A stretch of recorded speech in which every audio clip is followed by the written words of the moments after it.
Hi, this whole calories in, calories out thing feels too convenient, right? And the claim is exercise helps everything except the one goal we care about. Wait, so exercise is good for life but not for weight loss? Tiny effect? He's saying the hunger and hormones override the math people worship. Okay, but calories are still calories. Like physics doesn't care about vibes. Yeah, but he's arguing the why is hormonal, not just behavioral willpower. The insulin example is brutal. Inject it and people gain weight almost universally. So in his view, insulin is basically your body saying, store energy, lock the bank. That carbs main line like an IV line sounds extreme, but I get the point. He contrasts white bread jam versus eggs, saying insulin spike changes satiety. And then you get ravenous again because the hormonal signal drops too fast. The I ate 1,000 calories of soda and felt nothing thing is real. That's the anti-satiety vibe, calories without the stop eating hormones. Isn't it also true that ultra-processed foods mess with satiety even at same macros? So the debate shifts from counting to manipulating the signals that control hunger. But hold on, doesn't biology still enforce total energy balance eventually? He's not denying balance, he's denying the usefulness of pretending hormones don't exist. Alcohol analogy was oddly perfect. Yeah, telling an alcoholic drink less solves nothing. Exactly. You treat the addiction, not the equation on the whiteboard. I like the thermostat metaphor. Set point, leptin, compensatory mechanisms. But the part that bugs me, obese set point must be high. How do we know it's that? He says the issue is overriding those stop signals, maybe via processing and carbs frequency. The no obese lions in the wild line is cute, but nature isn't a controlled trial. Still, it supports his idea that the system usually regulates body fat. Okay, here's my pushback. Sometimes people overeat on healthy food too. Yeah, like nuts or even fruit, still calories, still weight gain for some. So maybe hormones explain hunger, but environment plus habits still matter. I think he'd agree on environment, he just hates the blame game at the individual level. His teacher's fault, not child's fault analogy, strong social argument, I admit. But you can't erase agency completely, right? People still choose what to buy and cook. True, but he's saying people are choosing under hormonal pressure and engineered foods. Let's talk diet mechanics. He claims 500 fewer calories fails because metabolism downshifts too. That's basically the adaptive thermogenesis angle. Body lowers burn when intake drops. So yo-yo dieting happens because you cut calories, get colder and hungrier, then rebound. And he says the key is not just intake, it's insulin staying low so fat becomes accessible. Access to stored fat sounds like he's arguing about opening doors, not subtracting calories. The intermittent fasting story is his solution. Eat 1,500, but fasting lets you burn 2,000. So the same 1,500 intake can work or fail depending on insulin levels. Now the exercise part. He's saying exercise calorie burn is numerically small. And exercise increases hunger later. Exercise-induced anorexia during, rebound after. He mentioned TV calories versus mild exercise, both around plus 100 per hour, wild. That's basically evidence that behavior compensates for the burned calories. So exercise doesn't create a calorie surplus you can spend to lose weight. But I still think exercise improves insulin sensitivity over time for many people. Yeah, he's not against exercise, he's saying it's not the main lever for fat loss. He says 95% weight loss is diet, not workouts. Harsh, but maybe practically true. And the frequency point is interesting. Americans went from 3 meals to 5 to 6 times. Because carbs and refined foods kill satiety, so you snack to chase energy stability. The snacks were once indulgence, now institutionalized is such a cultural shift. So his proposed lever is extend the fasting window, reduce insulin exposure frequency. But what about protein? Doesn't it trigger satiety too, via peptide YY and cholecystokinin? He uses those hormone mechanisms to argue whole foods create stop signals. Then the whole processed food fine dust idea is basically absorption speed and glucose spikes. I can see why refined carbs make it harder to feel full for long. Still, fasting is not magic for everyone. Sleep, stress, medication all matter. He might say fasting is a tool and you still need the right context. And he claims he was attacked because fasting was considered harmful back then. That do fasting in surgery and labs but not for weight loss contradiction is hilarious. He's basically saying physiologically, fasting isn't the villain people made it. So where do you land, Malik? Do you buy the anti-calorie deception framing? I buy the calories aren't enough message more than calories don't matter. Because if hormones drive hunger, then calories become downstream of what you choose to feel. All right, for episode 2, we should get into what fasting actually looks like. Timing, food choices, and how to avoid the typical rebound traps. We'll keep it real, not religious, just mechanisms and practical rules. And yes, we'll argue about exercise again because it always comes up. See you in a bit. Episode 2 is where we get sharper and messier. Teaser, we're going to break down the fasting protocol and why meal timing isn't just a meme. This calories talk is almost like a decoy, right? But I'm trying to reconcile it with people who track perfectly and still fail. Yeah, the I did everything right crowd makes that model sweat. Still, hormones exist, but can we prove calories are downstream universally? Fung's point is not calories don't matter, it's calories don't explain the why. That why are you storing energy question is way more annoying, but honest. And the insulin story is basically your food sends instructions. So when someone says, I ate 1800, you're like, cool, what did the insulin do? Because two 1800s can feel like two different universes. White bread, 1800. Hunger apocalypse, eggs, 1800. Chill mode. The satiety hormones thing, PYY, CCK, feels like the missing piece. Like your body has a stop eating button, unless you mash it with ultra-processed carbs. But ultra-processed food is a huge variable soup, not just insulin spikes. Fiber, texture, chewing rate, palatability, dopamine, it's not just the hormone math. Totally, but Fung's framing is still useful. Stop pretending appetite is a moral failing. And the exercise won't save you line, honestly, it matches what most people experience. You run, you don't lose fat, and then you discover your new personality is snack. The rebound appetite concept is key. You burn a bit, then your hunger compensates. It's like budgeting with invisible debt. There's also the treadmill calorie trap. Those counters are basically fairy tales. Even if exercise burns calories, you'd need a lot to beat the world's food environment. And you know what kills most plans? Let me add one treat because I worked out. The earned it logic is the real villain, not the cookie. So where do you land on 95% is diet? Is it a rough heuristic or a strict claim?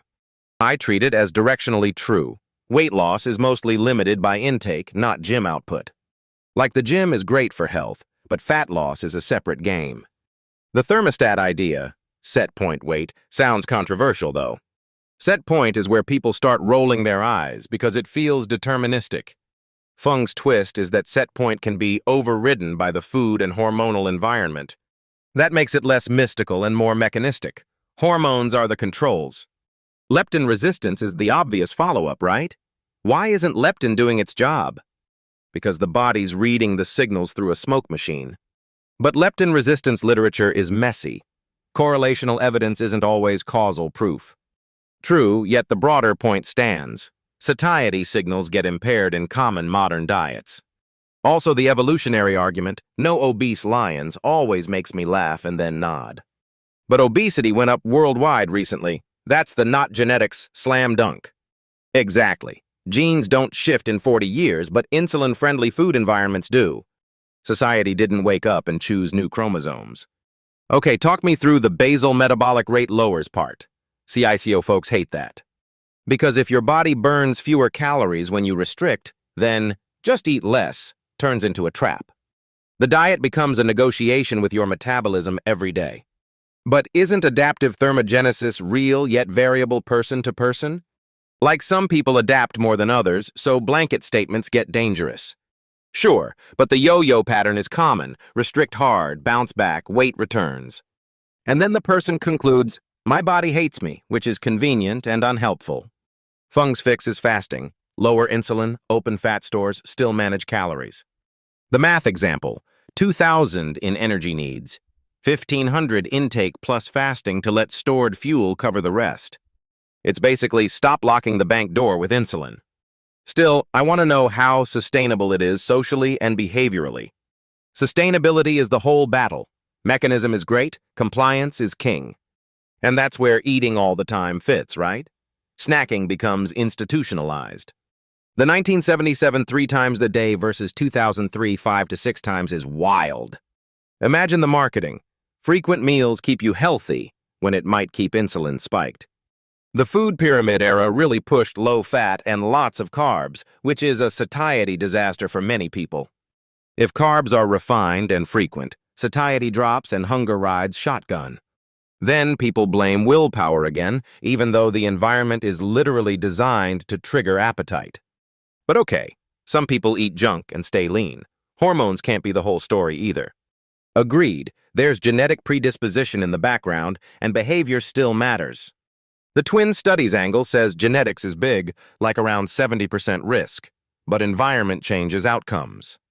So genetics sets the sensitivity, and modern food sets the trigger conditions. That's a better framing than good person eats salads, bad person eats pizza. And it explains why exercise doesn't solve it, keeps showing up in real life.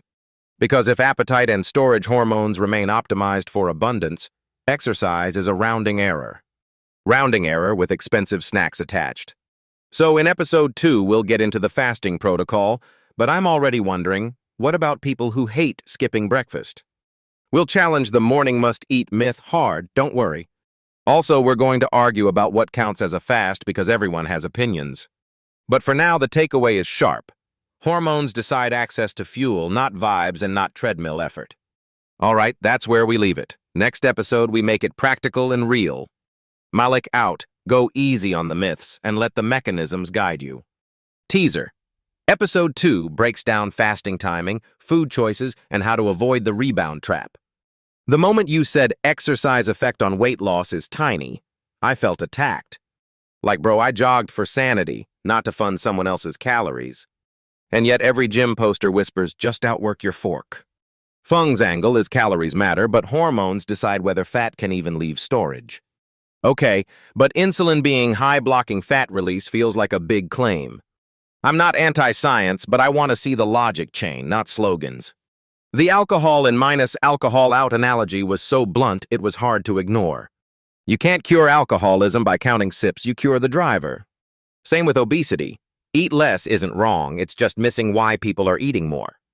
So the fight becomes hunger regulation and satiety hormones, not willpower theatrics. I love how the low satiety soda argument kills stadium physics. 1,000 calories of soda and you're still like chips, popcorn, encore?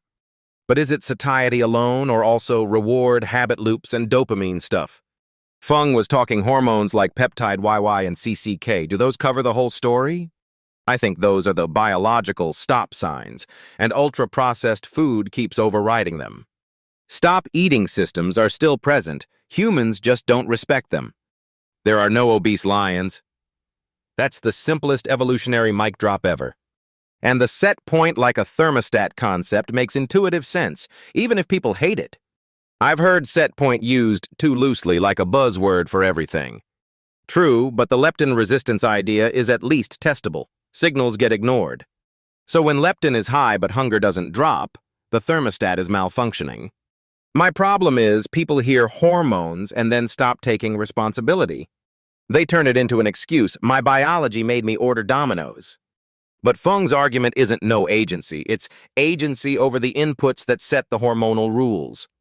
The best part was calling calorie in, calories out a deception, not because math is wrong. It's wrong because people treat the equation like it explains the mechanism, like confusing a receipt with the factory that makes the product. Exactly, counting calories is the receipt, hormones are the factory. Still, the basal metabolism lowers when you diet part. That's not shocking, right? No, but the punchline is, people then eat a little more and rebound hard. That yo-yo story about pizza eating until the diet stops was too relatable to be fake. You get abs, then your body learns diet mode and flips the switch later. Fung's bank is closed metaphor for body fat access was surprisingly vivid. Like I have a savings account of fat, but insulin locked the bank vault. And that's why fasting is positioned as unlocking doors, not magic calorie cutting. Okay, but exercise also affects insulin sensitivity, doesn't it? So can we really say exercise is basically irrelevant for weight loss? Fung doesn't hate exercise. He just says it's not the main lever for fat loss. And he points out exercise often increases hunger after, which sabotages calorie control. Post-workout hunger is real, like your appetite cashes a check later. That Harvard child activity study, mild exercise roughly same as TV and net calories, wild. So the treadmill burned 200 becomes cool snack time anyway. This is where I want to argue with everyone I know about earned treats. Earned treats is the most polite way to say, I don't trust satiety. The frequency of eating point is also spicy. People moved from 3 meals to 5 to 6. That's such an overlooked shift. Same population, more opportunities for insulin rises. And once snacking becomes normal, it becomes an engineered pattern, not lifestyle chaos. But we also have larger portions, more delivery, more sedentary time, environments bigger than meals. 100%. And Fung's teacher's fault analogy lands because the whole system teaches overeating. Meanwhile, individuals get blamed like they designed the cafeterias. I'm curious, how do we reconcile genetics risk with this hormonal access framing? Predisposition sets sensitivity, but the food environment determines which sensitivity gets triggered. Your genetics are the type of lock. Modern food is the key that fits too well. Nice metaphor, but I'm also thinking about moral language. Stigma hurts compliance. People want one villain, the individual, the lazy one, the undisciplined one. Fung flips it. The message is wrong because it ignores hormonal mechanisms. Still, calorie balance is physics. If you eat more energy, you store more eventually. Agreed. But the eventual part depends on hormones deciding timing and hunger. That's why intermittent fasting is the practical lever. It lowers insulin by creating fasting windows. The 2000 in, 2000 out becomes 1500 in, but allow 500 out from body fat, right? It's basically engineering insulin patterns so the math closes honestly. Wait, the calories are same but outcome differs is the core takeaway. Exactly, and that's why exercise more alone can't fix a hormonal inbox full of snacks. Next step is to get real about fasting timing, food choices, and rebound avoidance. Because myths are loud, but mechanisms are consistent. All right, that's where we leave it for today. Go easy on the myths. Let the hormones guide your choices, not the treadmill guilt. Teaser, Episode 2 breaks down the fasting protocol and what to eat during the window. The exercise won't save you thing, okay, but I hate hearing it. Because exercise is objectively good, so why does weight loss sound like a footnote?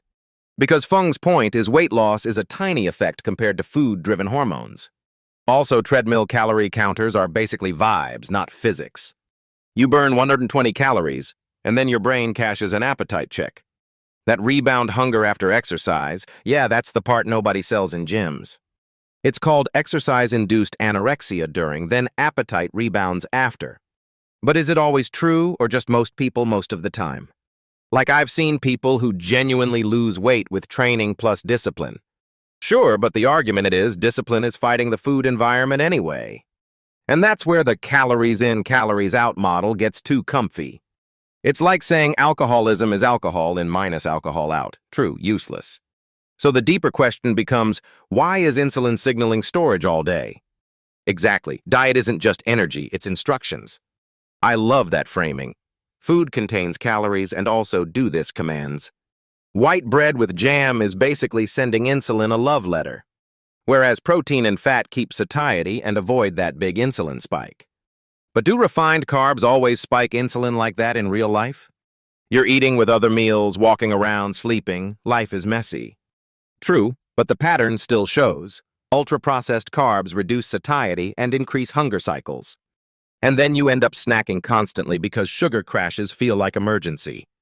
The low-fat muffin at 10:30 era, yeah, that was the trap. Eat more often, spike insulin more often, store more often, simple loop. The episode's historical claim is wild. Meals went from 3 times to 5 or 6. Was that mostly carbs plus low-fat messaging driving it, or just marketing and schedules? My guess, both, but Fung's blaming the message and the hormone logic. And the hormonal stop-eating signals matter. Stretch receptors, PYY, cholecystokinin. If those signals work, why does obesity not self-correct then? The set point thermostat idea says your system pushes back until the environment overrides it. Like the room isn't actually hot because of sunlight. It's hot because the thermostat is lying. Leptin resistance is the phrase right. Fat cells produce leptin, but hunger doesn't shut off. And insulin is the counterweight on the seesaw, pushing storage while leptin pushes loss. So the goal isn't eat less, it's stop giving storage instructions. That's where intermittent fasting becomes the hack. Lower insulin by removing food. The argument is you can eat fewer calories but only lose fat if insulin actually falls.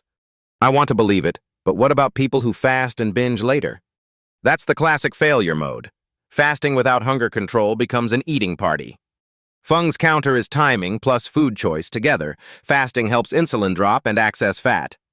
He also dismisses the basal metabolic rate "it will crash" myth, right?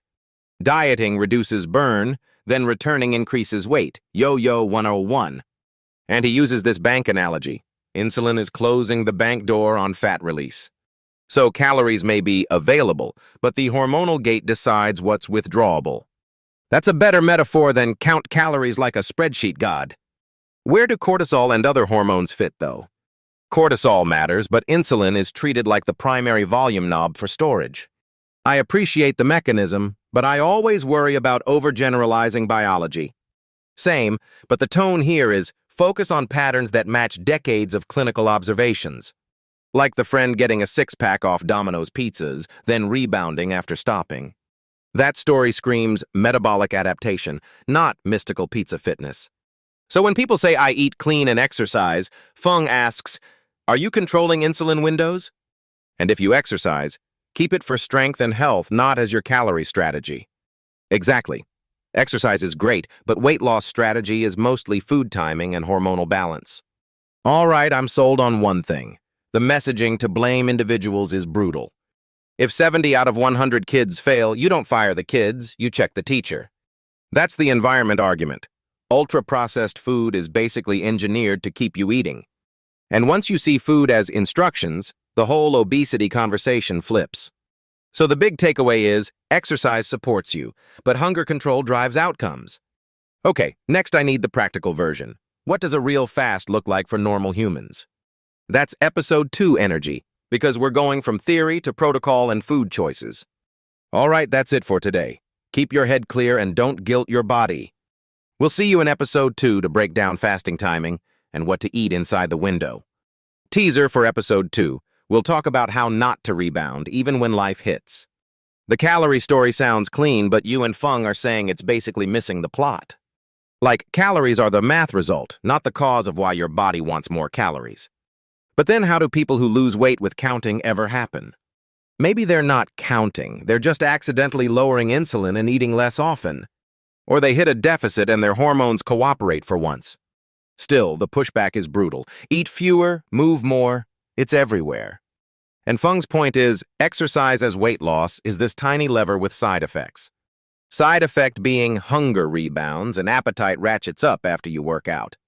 So you burn, then you eat it back, like body fat's got a payback policy. Exactly, the treadmill numbers are basically vibes.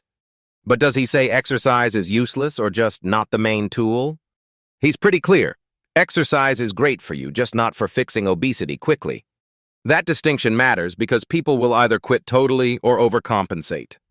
Okay, but the hormonal argument, insulin and leptin, feels like a big leap. Not a leap. He's saying hormones are the instructions, not the bookkeeping.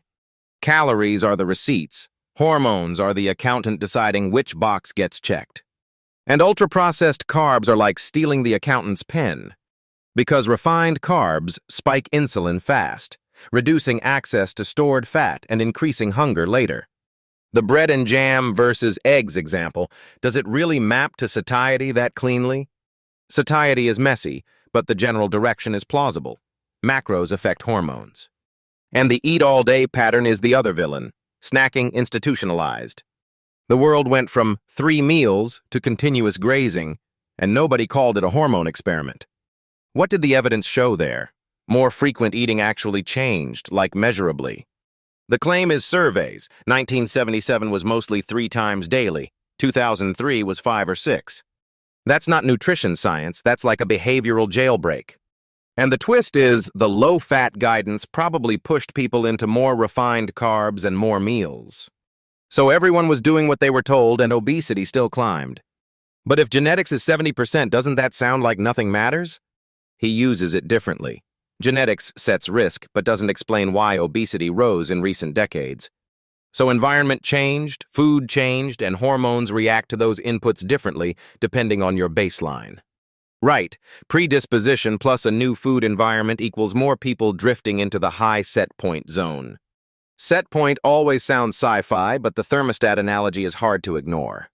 Leptin resistance gets mentioned like the thermostat stops working correctly over time. I'll play devil's advocate. How do we know it's leptin resistance, not just calories and weight? Like, is there a clear causal chain, or is it correlational storytelling? Fung's vibe is, correlations are pointing at mechanisms, and mechanisms explain failures of the calorie model. Because if calories alone ruled, diets wouldn't yo-yo like clockwork. Yo-yo is basically the punchline. Metabolism drops, then regain happens when people resume normal eating. And that connects to the insulin piece. Certain eating styles keep insulin high, so fat loss stalls. That bank is closed line. He's saying insulin locks energy into storage while you still feel hungry. Which is why some people can eat less and still gain, because less isn't the right hormonal context. That's why intermittent fasting becomes the lever. It's basically letting insulin fall.